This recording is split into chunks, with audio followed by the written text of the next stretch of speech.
Hello, welcome to my house, welcome to my channel.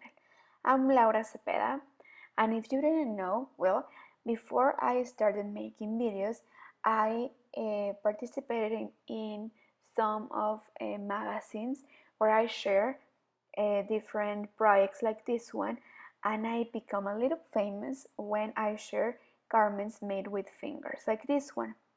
This one was one of my favorites, and it was one of the projects that I show at the beginning of my career, and people love it because it's so easy and super fast.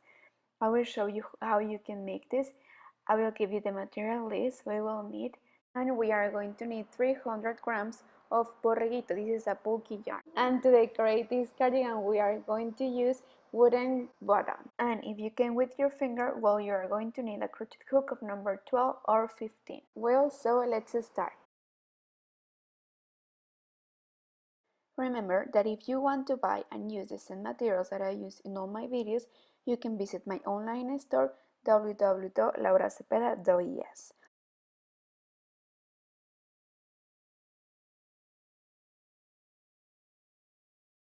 We are going to start this project by the neck, okay? So we are going to start making chains. I will show you how. Look, we are going to start with one thread and with our finger, as it were, our hook like this.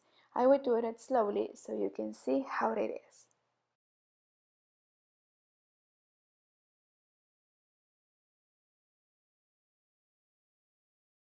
And like this is how we are going to start making chains. We can use the other hand so it will be easy for us to crochet with our fingers. Look, I will do it slowly again so you can see how it is. Well, like this is how we are going to make chains.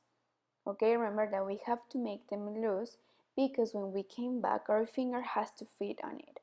Okay, so for this size, for a small size, we are going to make 30 chains.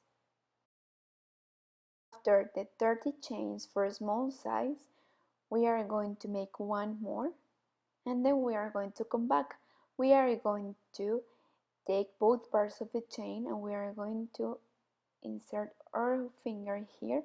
We are going to make single crochet.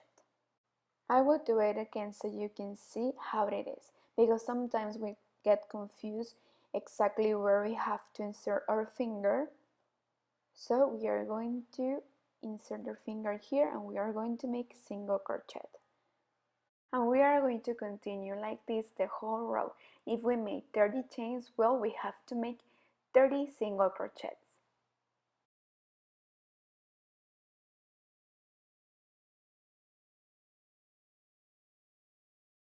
When we finish the row, we turn around and we are going to continue making single crochet.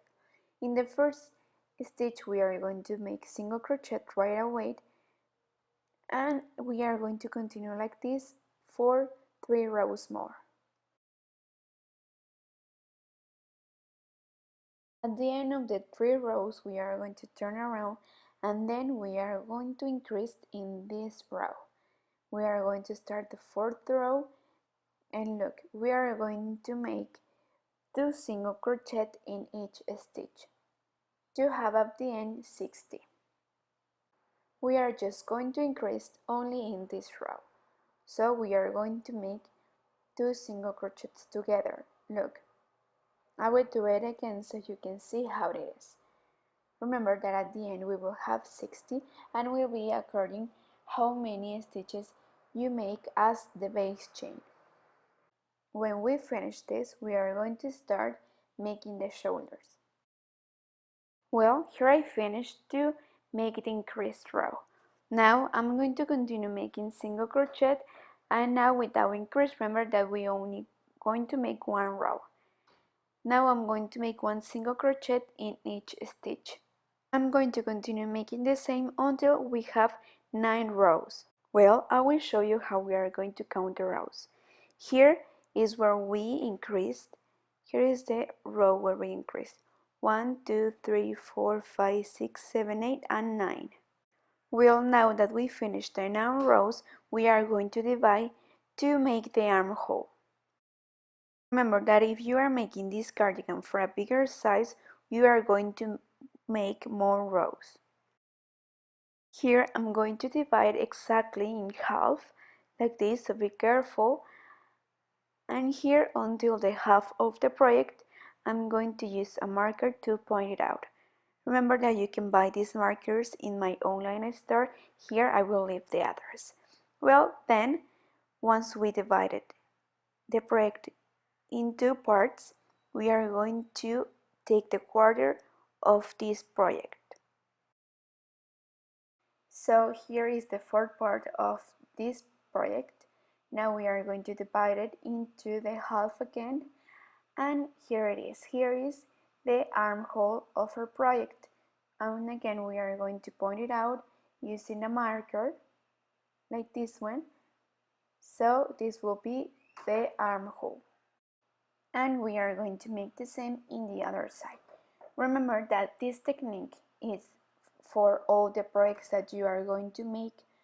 Okay, if you are going to make a baby jacket or a sweater or a jersey, well, you are going to use the same technique, dividing your project to get the armhole. Okay, so it will be the half of the quarter and the fourth part of our project. And here will be the other armhole. Remember that after we divide the armhole, well, now we are going to make one row increasing the stitches, because if we continue with the same number of stitches, we are going to create a tube shape, and we don't want that. We want to create this beautiful shape, the A shape. So that's why we are going to increase some stitches to make a beautiful and nice shape to our project. And we already know that we are making a small size, but I don't want to reduce too much, so here I'm going to make 4 rows to open a little bit the armhole like I made here. So I'm just going to make 4 rows, 4 chains to have the armhole a little bit bigger and not tie too much. So we are going to start increasing. We are going to make 2 single crochets, and there in the third single crochet we are going to make 2 together, and again one single crochet, and here in the third we are going to make 2 together, and like this 2 simples and the third one double. When we arrive here, where is the marker? Well, we are going to make the 4 chains that I told you, so we are going to make them like this: 1, 2, 3, and 4, and then we are going to continue like we were making before. We are going to make 2 simples and 1 double. So we are going to continue like this the whole row. Then after this we are going to stop increasing, and then the other rows we are going to make them with the same stitches that we are using. And we are going to make as many rows as we need, as many rows as we want for our cardigan, okay? Well, when we finish to make these rows until we obtain the length of the cardigan that we want, we are going to make the final row. We are going to make 1 row of a crab stitch, okay? I will do it slowly so you can see how it is. This crab stitch is like if you were making a single crochet but backwards. So it's very easy and simple, and it looks good. I love using this stitch for give a final touch to our projects. And we are going to make this all around the garment, all around the armhole, okay? And then I will show you how we are going to put the bottoms that we choose. Well, I want to show you this technique that I use a lot. I put the bottoms like this. I pass through the holes of the bottom the same yarn that I'm using. So I place them like this, so you are going to see if you want to the distance that you want to leave between them, and then I place them like this. Look, so this is the garment that we made together, and this is how I put the bottoms. Look how them look. I love it. Remember that if you want to use the same material that I use in this video and in all the videos, here I will leave all the information. Well, hope that you liked today's video. I tried to make it as easy as I could. Please, if you like this video, give me a like, subscribe, and don't forget to leave all your comments. If you make this project, please send me a picture. And don't forget to visit my Spanish YouTube channel, also Laura Cepeda. We reached 1 million followers last week, and I'm so happy and so thankful for that.